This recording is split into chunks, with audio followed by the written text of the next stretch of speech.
press the bell icon on the YouTube app and never miss another update.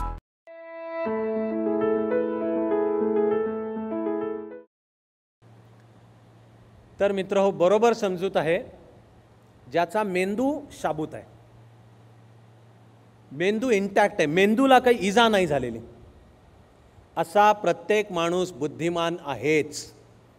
बुद्धिमत्तेचा मक्ता कुणाही विशिष्ट जात पात धर्म पंथ भाषा प्रदेश किंवा लिंग यांना दिलेला नाही.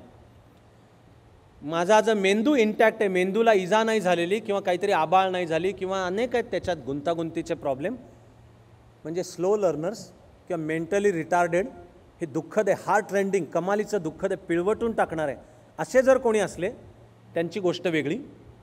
पण मग माणूस म्हणून आपलं उलट काम बनतं त्यांना अधिक प्रेम आणि करुणा, लव अँड कंपॅशन देता आलं पाहिजे. पण अशी नाही, आपण सगळे इथे बसलेले. जर मेंदू शाबूत आहे तर आता विज्ञानाने सिद्ध केलेलं सूत्र आहे की अशा प्रत्येकाकडे कोणत्या तरी एका क्षेत्रामध्ये उत्तम होण्याचं टॅलेंट आहेच. त्याला बायोलॉजीची एक ब्रँच, मेंदूचं शास्त्र म्हणजे न्यूरोसायन्स, किंवा तिला एक स्पेसिफिक नाव आहे सायबरनेटिक्स, म्हणजे मेंदूचं शास्त्र. तिचा ही परिभाषा आहे, ते म्हणजे मेंदूचं वायरिंग. तर आपल्या प्रत्येकाकडे कोणत्या तरी एका क्षेत्राची बुद्धिमत्ताचं वायरिंग आहेच आपल्याकडे.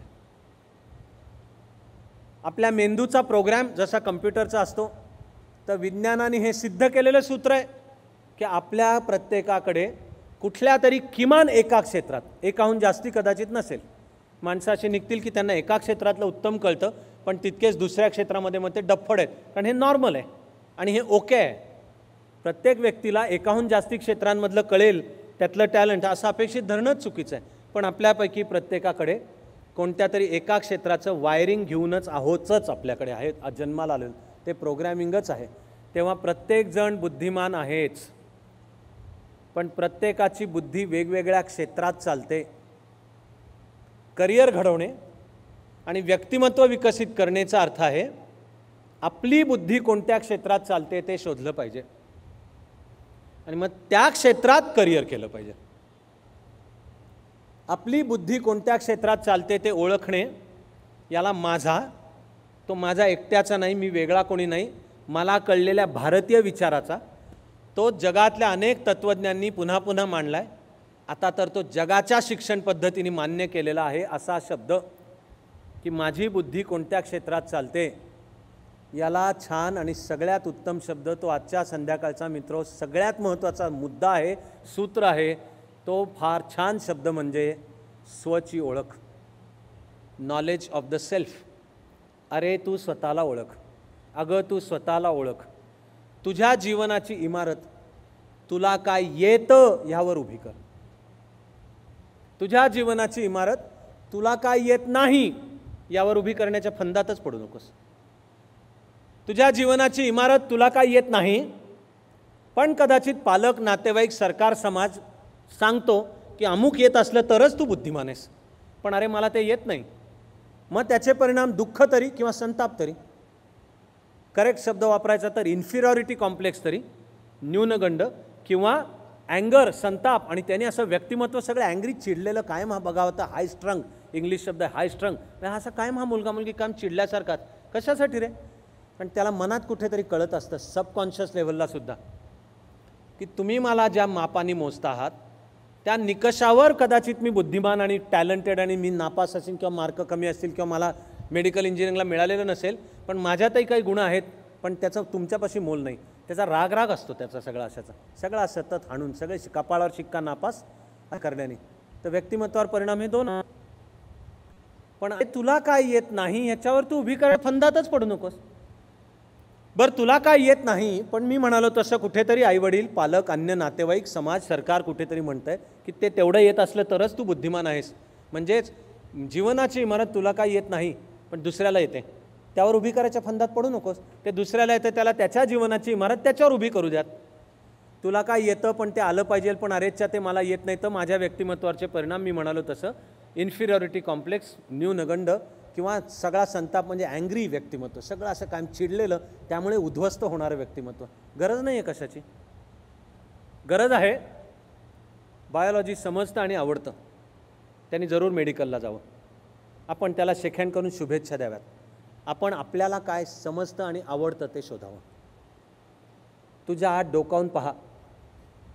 तुला काय येतं, तुला काय समजतं, तुझा जीव कशात रमतो, काय करत असताना तुला कष्टच वाटत नाहीत. एन्जॉय की जीवनातला मला हे क्षेत्र हे अमुक करत असताना मला कष्टच वाटत नाहीत, मला आनंद वाटतो, त्याचा श्रम वाटत नाही. काय करत असताना तुझ्या आईवडिलांवर वेळ येते सांगण्याची की अविनाश जेवायची वेळ झाली, 2 घास खाऊन घे, मग तुझं काय चालू येते, ते अविनाशचं क्षेत्र आहे. काय आपण दुसऱ्यांनी सांगितलं नाही तरी करतो, परीक्षा नसली तरी करतो. साधे साधे निकष सांगतोय मी की असे शोधा. हे कसा लावायचा स्वचा शोध, इतके साधे निकष आहेत त्याचे. आपल्याला काय येतं, आपल्याला काय समजतं, आपला जीव कशात रमतो. मॅथ्स बायोलॉजीत रमत असेल तर जरूर मेडिकल इंजिनिअरिंगची वाट धरा. आणि सगळ्या उत्तम प्रयत्नानंतर मेडिकल इंजिनिअरिंग नाही मिळालं तर स्वतःला अजिबात कमी न समजता मग त्या बायोलॉजी, मॅथ्स किंवा अन्य प्युअर सायन्सेसमधल्याला जरूर चालेल. पण तुला काय येतं, तुला काय समजतं. मी तर म्हणतोय, आत्ता बोलतोय तसे सुद्धा तुम्ही विचार करत असाल, तुम्हाला मनात येणं चालू झालेलं असेल की अरे खरं आहे, खरं म्हणजे की एकूण शाळा कॉलेजमध्ये लहानाचे आपण मोठे होताना, आणि मी म्हणतो की बरोबर आलेले जे पालक किंवा अन्य नातेवाईक असतील ते पण आपल्या मुलामुलीला लहानपणापासून वाढताना पाहतात. मला खात्री आहे त्यांना मनात येणं चालू झालेलं असेल की ॲक्च्युली हे खरं आहे. मुलामुलींच्या मनात येईल विचार की शाळा किंवा कॉलेजमधल्या अमुक तासाची आपण अक्षरशः चातकासारखी वाट बघायचो.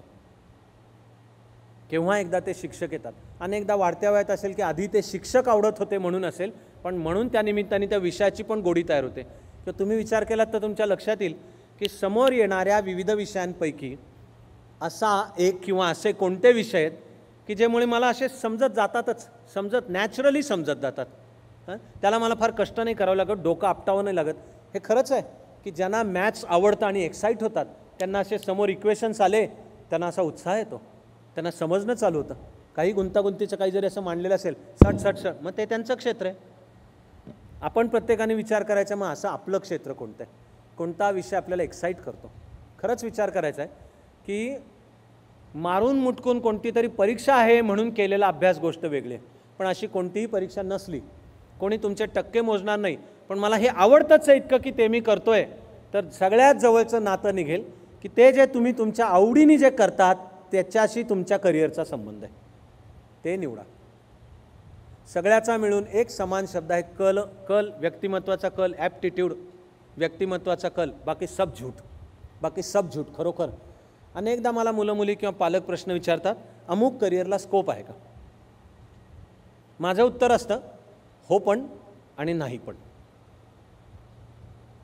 कारण एक वाक्य बोलतोय ऐकत असताना विचार करून मन काय म्हणतंय सांगा मला. स्कोप करिअरला नसतो, व्यक्तीला असतो. करिअरला स्कोप आहे म्हणणे म्हणजे गणितामध्ये 100 पैकी 100 मिळवायला स्कोप आहे असं म्हणण्यासारखं. की गणित हा विषयच असा आहे की त्याच्यामध्ये 100 पैकी 100 मिळवायला स्कोप आहे, म्हणून सगळे लोक गणित घ्या. तुम्ही म्हणाल बहुधा तुम्ही घ्या, आम्हाला गणित तुम्ही ते 100 पैकी 100 असतील पण आम्हाला पुढची 2 शून्यच मिळतात, गॉगल. मग गणित घ्या. स्कोप करिअरला नसतो. त्या करिअरसाठी आवश्यक गुण, क्वालिटीज तुमच्या व्यक्तिमत्वात असल्या तर तुम्हाला त्या करिअरमध्ये स्कोप आहे. नुसत्या करिअरला स्कोप नसतो. म्हणून मेडिकल डॉक्टर झाला तर त्याचं जीवन यशस्वी होणार आहे. अरेच्या मेडिकलला जायला आवश्यक गुण तुझ्या व्यक्तिमत्वात आहेत का, ते असले तर तू होशील. इंजिनिअरिंग झाला म्हणजे यशस्वी झाला असं नाही. इंजिनिअरिंग झाला म्हणजे इंजिनिअरिंगचं आधी शिकणे आणि इंजिनिअरिंगशी संबंधित मग प्रोफेशनल म्हणजे व्यावसायिक आयुष्य, जॉब असेल किंवा स्वतःचा व्यवसाय असेल किंवा रिसर्च संशोधनामध्ये असेल, त्याला आवश्यक गुण, क्वालिटीज तुझ्या व्यक्तिमत्वात आहेत का. म्हणजे करिअर ठरवण्याची दिशा आणि व्यक्तिमत्वाचा विकासचं सगळ्यात महत्त्वाचं सूत्र आहे, अरे तू स्वतःला ओळख. अगं तू स्वतःला ओळख. दुसऱ्याशी तुलना करून ठरवू नको. माणसाला ती भयंकर खोड आहे. ह्याला इतके टक्के मिळाले, मलाच का नाही मिळाले. तिला इतके टक्के मिळाले, मलाच का नाही मिळाले. हा इतके टक्के घेऊन मेडिकलला गेला, मी इथं बसलोय अजून कचरा साफ करत. ती अमुक टक्के मिळून, अरे ठीक आहे, त्यांना शुभेच्छा दे. तू स्वतःच्या डोकावून पहा. तुझ्या जीवनाची इमारत तुला काय येतं, तुला काय समजतं, तुझा जीव कशात रमतो, समोर विविध विषयांमधले शाळा असो, कॉलेज असो, ॲक्टिव्हिटीजमधलं असं काय आहे की ज्याच्यात तुझा जीव रमत होता, असं काय आहे की जे दुसऱ्या कोणी सांगितलं नाही तरी तू ते करत होतास, आवडीने करत होतास, ते करताना रमून जात होतात, कष्ट वाटत नव्हते, ते तुझं क्षेत्र. आजच्या संध्याकाळचं मुख्य आत्मा मी सांगणारे त्रिसूत्री आहेत, तीन आहेत, पण त्यातलं सुद्धा सगळ्यात महत्त्वाचं सूत्र आहे स्वची ओळख. अरे तू स्वतःला ओळख, अगं तू स्वतःला ओळख. यावरच आधारित 3 सूत्र आहेत. तेव्हा 10वी 12वी पदवी नंतरचं करिअर आणि व्यक्तिमत्व विकसन, ते नंतरचा हा शब्द विचारपूर्वक वापरला आहे. मला म्हणायचं आहे की मुद्दा लागू सर्वांना आहे. अगदी जे आत्ता 10वी आणि निकालाची वाट पाहत आहेत किंवा जे 12वी निकाल लागलेला आहे आणि काही मुद्दे आपल्याला काही आयुष्याला उपयोगी पडत आहेत का म्हणून इथे आहोत, पडले तर तुमच्यापेक्षा जास्त आनंद मला वाटेल. त्यांच्याबरोबर आलेले पालक, न आलेले, न असलेली सगळ्यांना लागू आहे. 10वी 12वी पदवी नंतरचं करिअर आणि व्यक्तिमत्व विकासन, त्रिसूत्री सर्वांना लागू आहे. जीवन घडवण्याची त्रिसूत्री ही. पहिलं सूत्र आहे स्वची ओळख. अरे तू स्वतःला ओळख, त्यानुसार जीवनातलं क्षेत्र निवड. म्हणून आहे दुसरं सूत्र की जीवनाची दिशा, त्यातल्या करिअरची दिशा स्वच्या ओळखीवर आधारित ठरव. सगळी करिअर चांगली आहेत, अमुक विशिष्ट करिअर म्हणजेच काहीतरी चांगलं आहे, दुसरं म्हणजे वाईट आहे नाही आहे. मग करिअर कोणतं चांगलं आहे? मी अप्रत्यक्षरित्या तो तिसरा मुद्दा उर्फ तिसरं सूत्र बोलून झालं. मी जेव्हा म्हणालो की एखादा मेडिकलला गेला तर जीवनात यशस्वी होणार याची काही शाश्वती किंवा हमी आहे का? तर नुसता मेडिकलला गेला म्हणून जीवनात यशस्वी होईल असं नाही. मी बोलतोय तसे बहुधा तुम्हालाही आठवेल असं.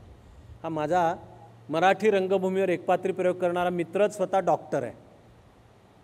त्याच्या एकपात्री प्रयोगातलं वाक्य मी रॉयल्टी म्हणजे त्याचा उल्लेख करून सांगतोय की त्याच्या एकपात्री प्रयोगातलं वाक्य आहे की सध्या 2च प्रकारचे डॉक्टर आहेत, पेशंटची वाट बघणारे आणि पेशंटची वाट लावणारे. एखादा डॉक्टर झाला म्हणजे यशस्वी झाला असं आहे का? या उलट तुम्ही प्रत्येकजणही विचार करू शकता. मला खात्री आहे की तुमच्याही माहितीत असे कोणी डॉक्टर्स आहेत की कुठल्याही अडीअडचणीला आलं तर अतिशय भरोशाने आपण त्यांच्याकडे जातो आणि त्यांनी औषध देण्याची गोष्ट दूरची गोष्ट आहे, नुसते दिसले तरी निम्मा तर रोग पळूनच जातो. नुसतं त्यांचं दिसले आनंदाने की प्रसन्न चेहरा आहे, पाठीवर त्यांनी हात ठेवला, काही काळजी करू नका आपण करू याचे, बस माणसांचा निम्मा जीव तिथेच त्यांचा येतो, भांड्यात पडतो. तेव्हा केवळ मेडिकल किंवा इंजिनिअरिंगला गेलात म्हणजेच यशस्वी जीवनाची म्हणजे चांगल्या करिअरची पायाभरणी झाली असं नाही आहे. हां, किंवा कॉमर्स आर्ट्स किंवा कलाशास्त्र, साहित्य, नृत्य, नाट्य, संगीत, अन्य सर्व क्षेत्र केली म्हणजे तो काहीतरी डफट ठरणारे नाही आहे. तर मित्र, आपलं तिसरं सूत्र आहे स्वतःला ओळखून निवडलेल्या क्षेत्रात उत्तम आणि प्रतिभावंत होणे. हा परवलीचा शब्द आहे. म्हणजे केवळ मेडिकलला गेला तर तो यशस्वी होणार आहे असं नाही आहे. तो जर एक उत्तम आणि प्रतिभावंत डॉक्टर झाला तर यशस्वी आणि होणार आहे. केवळ इंजिनिअरिंगला गेला तर तो यशस्वी झाला असं नाही आहे. तो जर उत्तम आणि प्रतिभावंत इंजिनियर असेल तर यशस्वी होणार आहे. सेम सगळ्या क्षेत्रांना लागू आहे. मी जे स्वतःला ओळखून क्षेत्र निवडीन, मग माझं काम आहे त्या माझ्या निवडलेल्या क्षेत्रात मी उत्तम आणि प्रतिभावंत पाहिजे. मला नसेल कळत बाकीच्या क्षेत्रांमध्ये, ठीक आहे, मला नाही बायोलॉजीमध्ये 100 पैकी 95, 96, 97 येत, पण मला नृत्यातलं कळतं. कोणी म्हणेल मला गळा दिला आहे, कोणाला बासरीपासून गिटारपासून तोंडापर्यंत काहीतरी एक वाजवता येत असेल, कोणते असेल, पण मी जे सूत्र सांगतोय ते विज्ञानाने सिद्ध केलेले सूत्र आहे की प्रत्येकाकडे कुठल्या तरी एका क्षेत्रात एक्सलंट होण्याचं वायरिंग आहेच, इनबिल्ट आहे. पण ते काम आहे असून नाही चालत, शोधावं लागतं. आपण जर छापाचे गणपती घडवायला निघालो आणि सगळ्या मुलामुलीने एकाच मापाने मोजून सगळ्यांना कोंबून बसवा, आधी 10वी अमुक टक्के, मग सायन्स, मग 12वीला PCMB, मग मेडिकल इंजिनिअरिंग, तर करायला जातो गणपती, माकडं हातात पडतातच आहेत. म्हणजे अन्याय आहे हा, मुलामुलींच्या जीवनावर सुद्धा अन्याय आहे. या उलट जीवनाचंच जर सूत्र बनलं की तुझ्या आत डोकावून पहा, आणि हे जे 3-4 वेळा मी बोलून झालो कारण ते सगळ्यात कार्डिनल, सगळ्यात महत्त्वाचं आहे. स्वतःला ओळख, तुला काय येतं, तुला काय समजतं, तुझा जीव कशात रमतो, समोर जे वेगवेगळे विषय किंवा ॲक्टिव्हिटीज येतात त्यातलं कुठलं तुला एक्साईट करतं, दुसऱ्यांनी न सांगता असे कोणती ॲक्टिव्हिटी किंवा काम आहे की ते तू आपणहून करतोस, मोकळा वेळ आहे तरीसुद्धा तू त्या वेळामध्ये करतोस. कधी त्याकरता केवळ मार्क मिळणार आहेत का असं नाही ना. मला एन्जॉय हे सूत्र आहे जीवन घडवण्याचं. मला जीवनातला आनंद कशात आहे ते माझं क्षेत्र आहे. स्वतःला ओळखून क्षेत्र निवड. तुझ्या निवडलेल्या क्षेत्रामध्ये उत्तम आणि प्रतिभावंत हो. कारण तुला जीवनात ज्या क्षेत्रातला आनंद आहे त्या क्षेत्रातलाच तू उत्तम आणि प्रतिभावंत होशील. बाकी सगळं फोल आहे. खरंच या गैरसमजुती आहेत. अमुक क्षेत्रात पैसा आहे म्हणून ती डिग्री घे, तमुक क्षेत्रामध्ये स्टॅबिलिटी आहे, तमुक क्षेत्रामध्ये खूप कीर्ती आहे, अमुक क्षेत्रामध्ये पॉवर आहे. चुकीचे आहेत निकष सगळे. आतून विचारण्याचा प्रश्न आहे. एक जीवनातला आनंद नावाची गोष्ट आहे की जी फार कमी लोकांना आणि दुर्दैवाने बहुसंख्य जणांना उशिरा येते लक्षात. मला माझ्या जीवनातला आनंद कशात आहे जास्ती. मी एक सुखी समाधानी आनंदाने भरलेलं क्रिएटिव्ह आयुष्य जगतोय. कारण मित्र हे लक्षात घ्या की पद, पैसा, प्रसिद्धी, कीर्ती, सत्ता मागोमाग येतील. जीवनाच्या प्रवासात ही वाटेत भेटणारी स्टेशनं आहेत, तो मुक्काम नाही. ती स्टेशनं आहेत वाटेत भेटणारी.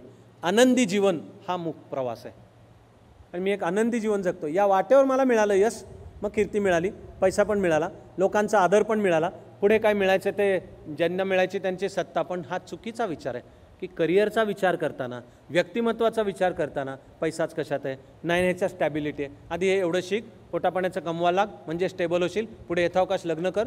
चुकीचे आहेत. हे जीवन चुकीची दिशा देणारे आहेत.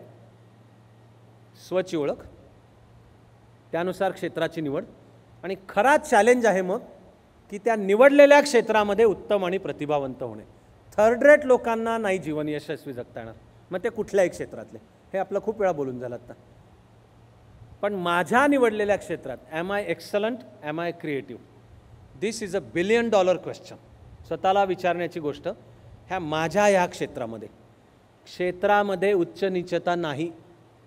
आणि मेडिकल इंजिनिअरिंग असो किंवा IAS IPS असला तरच तो म्हणजे कोणीतरी उच्च, आणि ते जमलं नाही म्हणून काहीतरी दुसरं करतोय म्हणजे तो कोणीतरी नीच. ही काय माणसाची नवी जाती व्यवस्था नाही. एखादा IAS ऑफिसर आहे पण पैसे खातो, पुरुष असेल तर स्त्रियांशी वाईट वागतो, पेशंटला भेटायला जाताना पाय असा पेशंटच्या बेडवरच ठेवून त्यांच्याशी गप्पा मारतोय, तो जोड्याने मारण्याच्या लायकीचा IAS अधिकारी. तो कशाचा चांगला म्हणायचा? पण या उलट दुसरा कोणी न्हावी आहे, शेतकरी आहे, मजूर आहे, पण तो त्याचं काम उत्तम करतोय. तर जीवन यशस्वी जीवनाचं मूळ सूत्र आहे माझ्या निवडलेल्या क्षेत्रात उत्तम आणि प्रतिभावंत. ते जर मी असलो मग पद, पैसा, कीर्ती, संपत्ती, नाव, लोकांमधला आदर आपोआप मिळणार आहे मिळणार. आपला फोकस आहे एक्सलन्सवर. एक्सलन्स, तुझ्या क्षेत्राच्या एक्सलन्सवर लक्ष दे. म्हणून आहे की कॉमर्सला गेला तरी स्कोप आहे, पण मग तू त्या अकाउंटन्सी असो किंवा business management, economics, marketing, salesmanship, statistics, तुझा फोकस पाहिजे असं तुझं ओळखून निवडलेलं. आणि मग खरी तपश्चर्या आहे त्या क्षेत्रात मी एक्सलंट पाहिजे. स्वतःला ओळखून निवडलेलं क्षेत्र आणि माझ्या निवडलेल्या क्षेत्रामध्ये एक्सलंट आणि क्रिएटिव्ह असणे. उद्याचा आपला विषय अशा त्या निवडलेल्या क्षेत्रात एक्सलंट आणि क्रिएटिव्ह, म्हणून आपण त्याला नाव दिलं जीवन विकासाची नवरत्ने. तो आपला उद्याच्या भेटीचा विषय की मी हे असं स्वतःला ओळखून क्षेत्र निवडतोय आणि बहुधा मला ओके, मनाला पटलं, विचार करू देत, मनाला पटलं, पण माझ्या निवडलेल्या क्षेत्रात मला उत्तम आणि प्रतिभावंत व्हायचं आहे. तर माझं क्षेत्र कोणतंही असू द्यात, काही समान सूत्र आहेत ती मी उद्या सांगणार आहे की ही उत्तम आणि प्रतिभावंत तुला तुझ्या क्षेत्रात व्हायचं आहे ना, ही समान क्षेत्र आहेत, ही समान सूत्र आहेत त्याची. म्हणून आपण त्याला नाव दिलं आहे जीवन विकासाचे. आपण त्याला नुसतं करिअर नाही म्हटलं, विचारपूर्वक आहे ते, कंसात लिहिला शब्द करिअर. कारण करिअर हा जीवनाचा उपघटक आहे. जीवन विकासाची, त्या जीवनात करिअर येतं. नवरत्ने म्हणजे 9 प्रिन्सिपल्स आहेत, 9 आहेत. आपण कोणीही असो, आपण कोणत्याही क्षेत्रामध्ये नीट असो आणि अन्य कोणत्यामध्ये नसो, काय आकाश कोसळत नाही, पण त्या माझ्या क्षेत्रात मला उत्तमता आणि प्रतिभा साध्य करायची आहे, मिळवायची आहे, तर मी काय करू ची सूत्र उद्या. म्हणून उरतं आजचं सगळ्यात महत्त्वाचं सूत्र, त्याकरताची ही शेवटची काही मिनटं. केवळ पुस्तकी अभ्यास म्हणजेच बुद्धिमत्ता हे नाही खरं. ठीक आहे, ज्याच्याकडे पुस्तकी अभ्यासातलं टॅलेंट आहे तो जरूर जा त्या क्षेत्रात, म्हणजे अकॅडमिक इंटेलिजन्स. मग त्या अकॅडमिक इंटेलिजन्समध्ये जर ॲप्लाइड सायन्समध्ये गती असेल आपल्याला, कल, ॲप्टिट्यूड, तर बायोलॉजी घेऊन मेडिकल किंवा मॅथ्स घेऊन नंतर इंजिनिअरिंगला जा. पण प्युअर सायन्सचं क्षेत्रही तितकंच चांगलं आहे. कॉमर्सचंही आहे, आर्ट्सचंही आहे, DED BED आहे, आहेत सगळं ओके साधारणपणाने. ठीक आहे, मधलं सूत्र, मध्यवर्ती सूत्र स्वची ओळख. मला वाटतं बहुधा तुमच्या मनांनी ऑलरेडी तुम्हाला प्रश्न विचारलेला असणार की कशी करायची ही स्वची ओळख, कशी. ओके, कळलं मला कशी करायची. तर आजच्या विषयाच्या चौकटीत अगदी थोडक्यात असलं तरी ही राखून ठेवलेली मी शेवटाकडची मिनटं स्वची ओळख कशी साध्य करायची याकरताचीच आहेत. एक साधन आपल्या सगळ्यांच्या हाताशी आहे, ॲप्टिट्यूड टेस्टचं. कल ओळखणाऱ्या चाचण्या, बुद्धिमत्तेचा कल ओळखणाऱ्या चाचण्या, ते ठिकठिकाणी होतात. सरकारसुद्धा करतं आहे, अनेक संस्था आहेत आणि त्यांची एक सिस्टीम असते ॲप्टिट्यूड टेस्टची. त्यामुळे एका कुठल्या तरी दिवशी 6 वेगवेगळ्या प्रकारच्या टेस्ट असतात. त्याला टोटल 8 तास लागतात आणि पालकांसहित मुलं मुली गेलं तरी चालतं. काही संस्था संघटना तुम्हाला कम्प्युटराईज प्रिंटआउट देतं, काही प्रत्येकाचा रिझल्ट तयार करून देतं. पण त्या टेस्ट आहेत भारतीय, त्यातल्या मराठी महाराष्ट्रीय याच्याकरता सुद्धा मॉडिफाय बदललेल्या टेस्ट पण आहेत. त्या देऊन तज्ज्ञ सांगू शकतात. त्याचंसुद्धा आधी पालक आणि विद्यार्थी असं एक एकत्र गेट टुगेदर होतं. ज्या दिवशी टेस्ट आहेत त्या दिवशी ॲप्टिट्यूड टेस्ट घेणारा तज्ज्ञ तुम्हाला आधी समजावून सांगतो काय आहेत त्या, आणि मग मुलामुलींनी त्या ॲप्टिट्यूड टेस्ट द्यायच्या असतात. त्याची काही तयारी नसते, त्याला काही वेगळं तयारी आहे, कुठला क्लास लावायचा काही नाही. जा शांतपणे समोर आलेल्या प्रश्नांची तुला वाटणारी उत्तरं दे. त्याच्यात नापास नावाचा सुद्धा प्रकार नाही.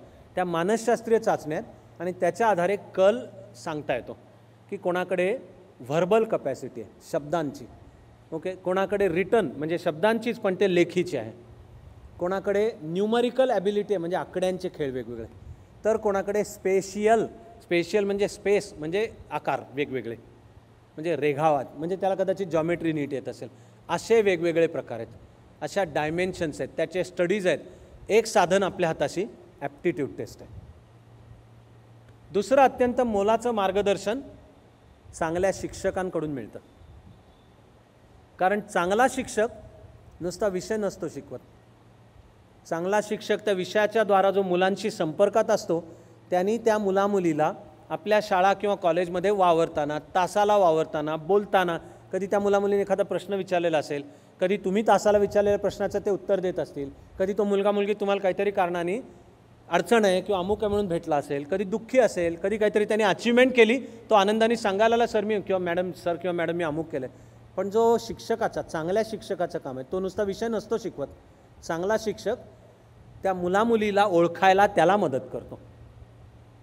खरंच चांगला शिक्षक एखादा मुलगा मुलगी काही कारणाने उदास असेल तर त्याला मायेने जवळ घेऊन सांगू शकतो की अरे तू इथे कशाला उदास आहेत, तर मला दिसलं की तुझ्यामध्ये अमुक टॅलेंट आहे.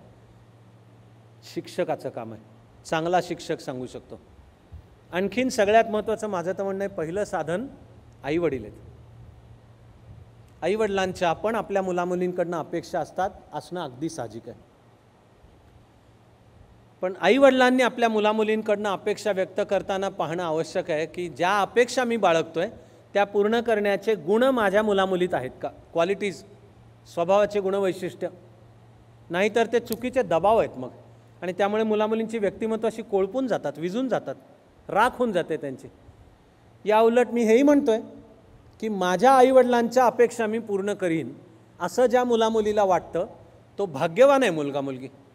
माझं म्हणणं आहे मुलामुलीचं पण कर्तव्य हे पण आहे, पण मग त्या मुलामुलींनी पण स्वतः करता पाहिजे की हा माझ्याकडनं ज्या अपेक्षा आईवडील व्यक्त करतायत त्याकरता ते खस्ता पण खात आहेत, पण ते गुण आहेत का माझ्यात. याला सायकोलॉजीतला शब्द आहे कॉन्व्हर्जंट ॲटिट्यूड्स.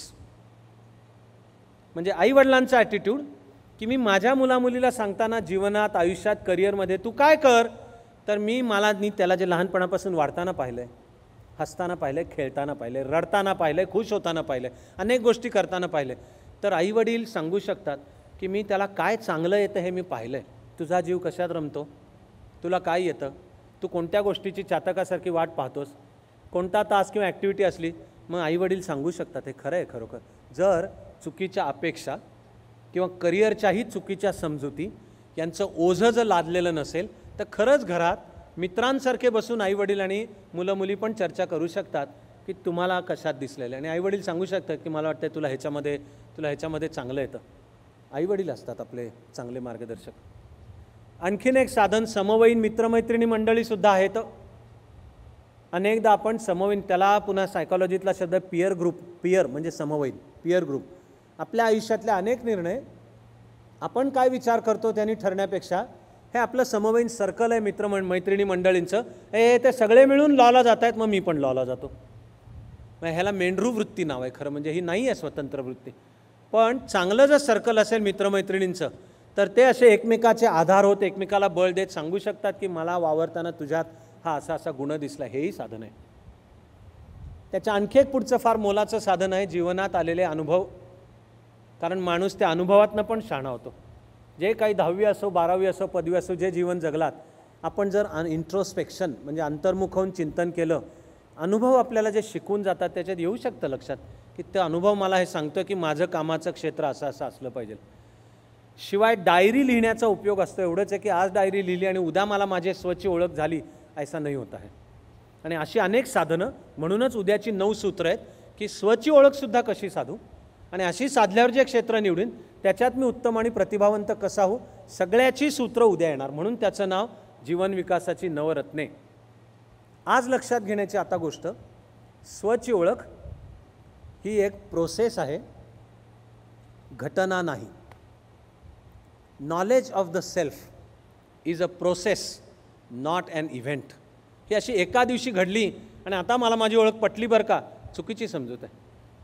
आजच्यापेक्षा उद्या, उद्यापेक्षा परवा मला माझी ओळख पटते आहे. म्हणजे तेवढं गणित जर कोणाचं बरं असेल तर त्यांना हे इक्वेशन लक्षात येईल. ते आहे f(x) tends to infinity. X म्हणजे स्वची ओळख. आपला सर्वांचा प्रवास त्या ज्ञानाच्या महासागराकडे चालू आहे. त्या ज्ञानाच्या महासागराला माझं नाव ईश्वर आहे. तुमच्यावर बंधन नाही आहे तो शब्द वापरण्याचं, पण माझ्या निवडलेल्या क्षेत्रातली उत्तमता आणि प्रतिभा गाठण्याचा माझा प्रवास f(x) टेंड्स टू इन्फिनिटी. मला माझी ओळख पटली असं फार कमी माणसं म्हणू शकतील. तुम्ही मी जे जीवन जगतो ह्याच्यात मला माझी ओळख पटते आहे, हा प्रोसेस आहे. पण स्वतःला त्या प्रोसेसमध्ये ठेवणं महत्त्वाचं आहे. आणि जीवनाचे पण मोलाचे निर्णय हे या स्वची ओळख, नॉलेज ऑफ द सेल्फ. म्हणून तुझ्या जीवनाची इमारत तुला काय येतं यावर उभी कर आणि मग त्या निवडलेल्या क्षेत्रामध्ये उत्तम आणि प्रतिभावंत हो. हे जीवन घडवण्याचं म्हणजेच करिअर घडवण्याचं सूत्र आहे.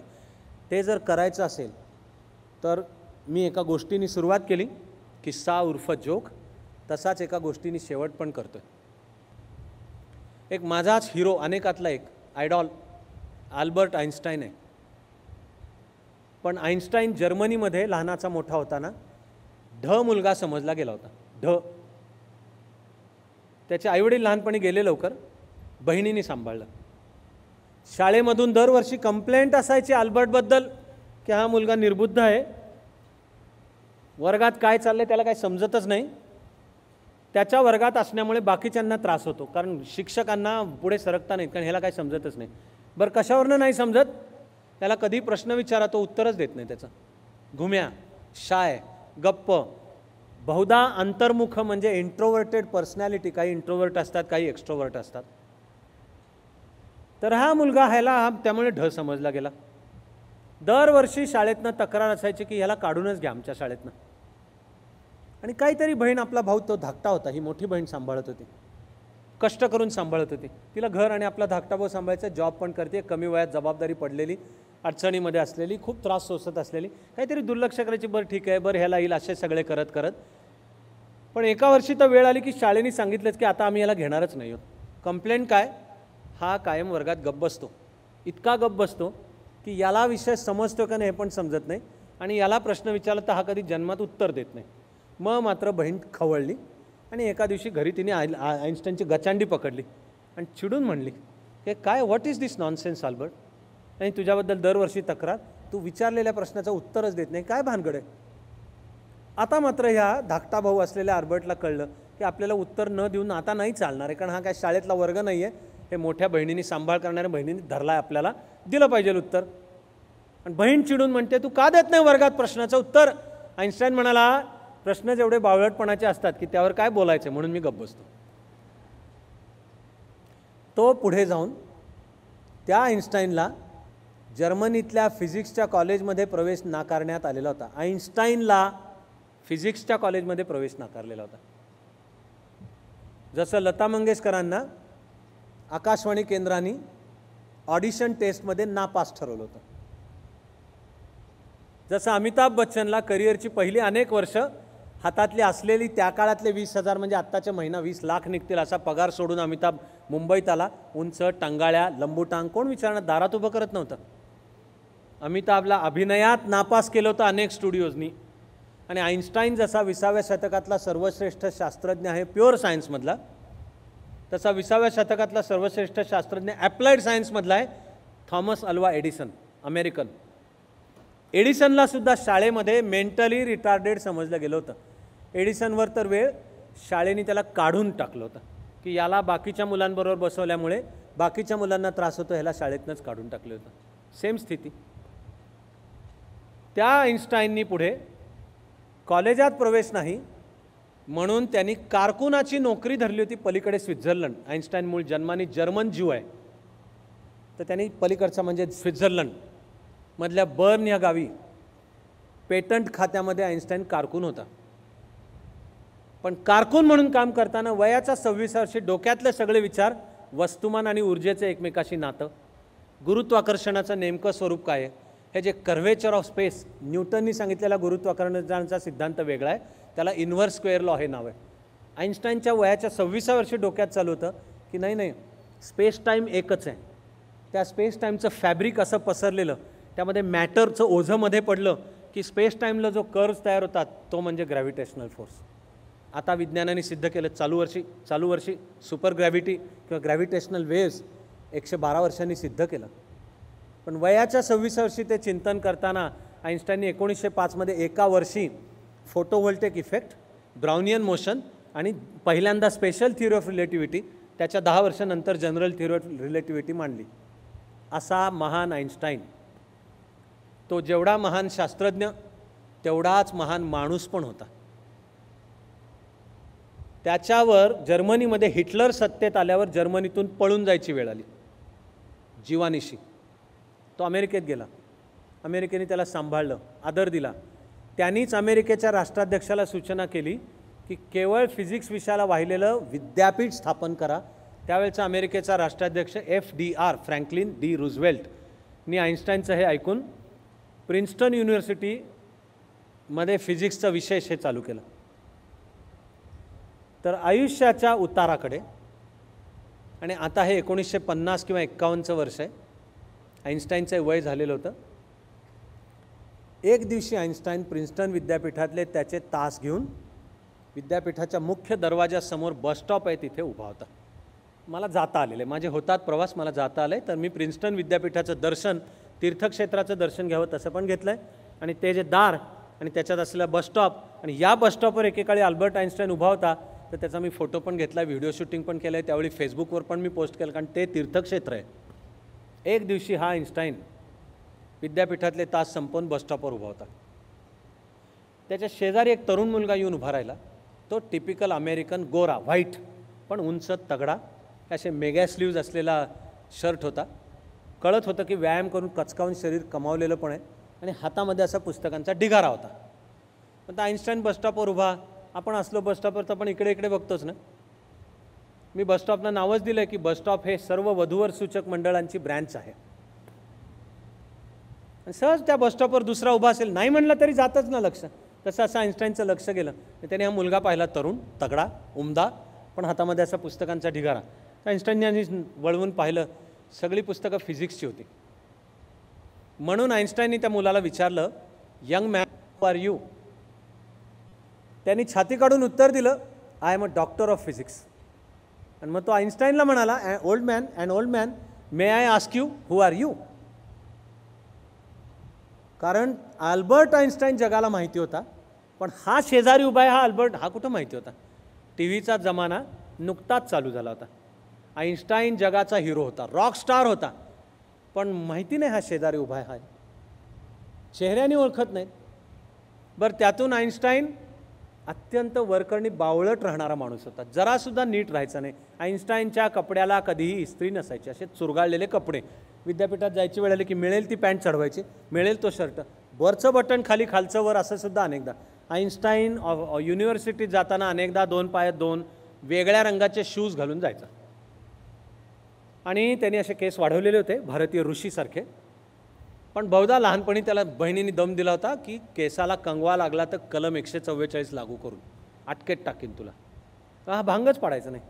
विद्यापीठात निघायची वेळ आली, मळके चुरगाळलेले काहीतरी कपडे चढव, 2 वेगळ्या रंगाचे शूज घाल, असा केसात हात फिरवला की भांग पाडून झाला. त्यामुळे अशी वरकरणी बावळट वाटणारी मूर्ती हो, असा आईन्स्टाईन शेजारी उभा. म्हणून तो आईन्स्टाईन प्रश्न विचारतो, young man who are you. तो यंग मॅन छाती काढून सांगतो, I am a doctor of physics. And old man, may I ask you who are you.